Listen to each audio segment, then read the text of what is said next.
तो हमें भोग विलास को छोड़ते हुए योग को अपनाना होगा। अपने जीवन में योग को अपनाएं, कर्म योग को अपनाएं, कर्मों के सिद्धांतों को समझिए, आत्मज्ञान की ओर बढ़िए।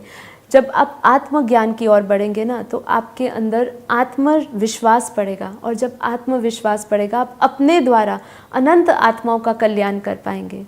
देखिए, हम सब जानते हैं, जैसे हमारे विचार है, जैसे हम जो सोचते हैं, हमारा सोच, हमारा कर्म, हमारा एक्शन, सब कुछ हमारे ये कर्म बनते हैं। सोच, विचार और जो हम एक्चुअल में प्रैक्टिकली अपने इंद्रियों के द्वारा करते हैं, ये सब हमारा कर्म बनता है।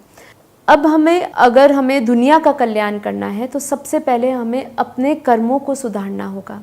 अब अपने कर्मों को कैसे सुधारेंगे? अपने विचारों को जब हम सुधार लेंगे तो हमारे कर्म भी सुधर जाएंगे। अब विचारों को सुधारने के लिए हमें क्या करना पड़ता है? विचारों को सुधारने के लिए हमें एक ऐसा मार्ग लेना पड़ता है जिससे हमारे जो पुराने संस्कार कई जन्मों से चले आ रहे हैं, वो संस्कारों को हम नए संकल्पों से, नए विचारों से भरें। अब उसके लिए हमें अच्छे अच्छे लोगों को सुनना पड़ता है, सत्संग सुनना चाहिए, सत्य लोगों का संग करिए, उपनिषदों का सहारा लीजिए, वेदों का सहारा लीजिए, जिससे आपकी बुद्धि में परिवर्तन आए, आपके विचारों में परिवर्तन आए, आपके अंदर मन में परिवर्तन आए। जब आप ये सब चीज़ों का संग लेंगे, जब इनको बुद्धि में ज्ञान का प्रकाश डालेंगे, तब आपके अंदर आपकी जो ऊर्जा है वो बदल जाएगी। आप पॉजिटिव सोचने लगेंगे। देखिए, परिस्थिति जो है ना, कभी भी समस्या नहीं होती। मैं बहुत सिंपल बात समझाऊंगी। परिस्थिति कभी समस्या नहीं होती। परिस्थिति को समस्या बनाने वाले हम स्वयं होते हैं। चॉइस आपकी है कि आपको करना क्या है। इसीलिए अपनी चॉइस जो है उसको ध्यान से समझिए। मुझे क्या चूज़ करना है?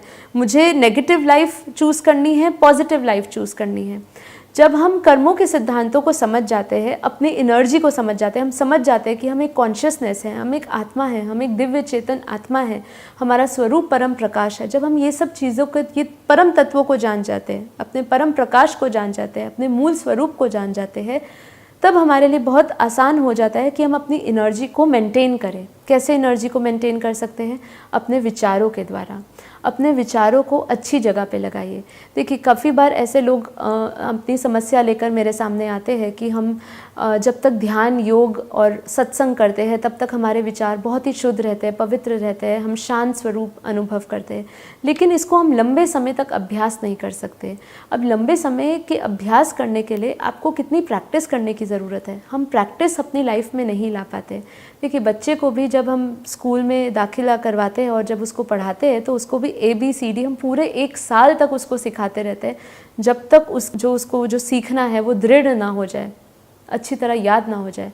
तो ऐसे ही हमें दिन में कितनी बार संकल्प करते रहना पड़ता है कि मैं एक पॉजिटिव आत्मा हूँ, मेरे संकल्प, विचार, मेरी ऊर्जा पॉजिटिविटी से भरी हुई है। जब हम किसी भी ऐसी परिस्थिति में आते हैं जिस परिस्थिति में हम अपने आप को, मन को अशांत पाते हैं, नेगेटिव ऊर्जा से भरे हुए पाते हैं, तो उस समय अपने लाइफ को ठहराव लाइए। उस समय पॉज लीजिए लाइफ में, और पॉज लेते समय अपने उस दिव्य चेतना शक्ति को जगाइए। उस समय अपनी पॉजिटिविटी को जगाइए। देखिए, उस समय संकल्प ऐसे करिए कि I am a peaceful soul, I am a positive soul, मैं दिव्य चेतना आत्मा हूँ, मेरे अंदर परम प्रकाश है, मैं पॉजिटिव ऊर्जा से भरी हुई हूँ। खाली ये संकल्प मात्र से ही आपके आसपास का ओरा, आपके आसपास की एनर्जी बदल जाएगी। जब आप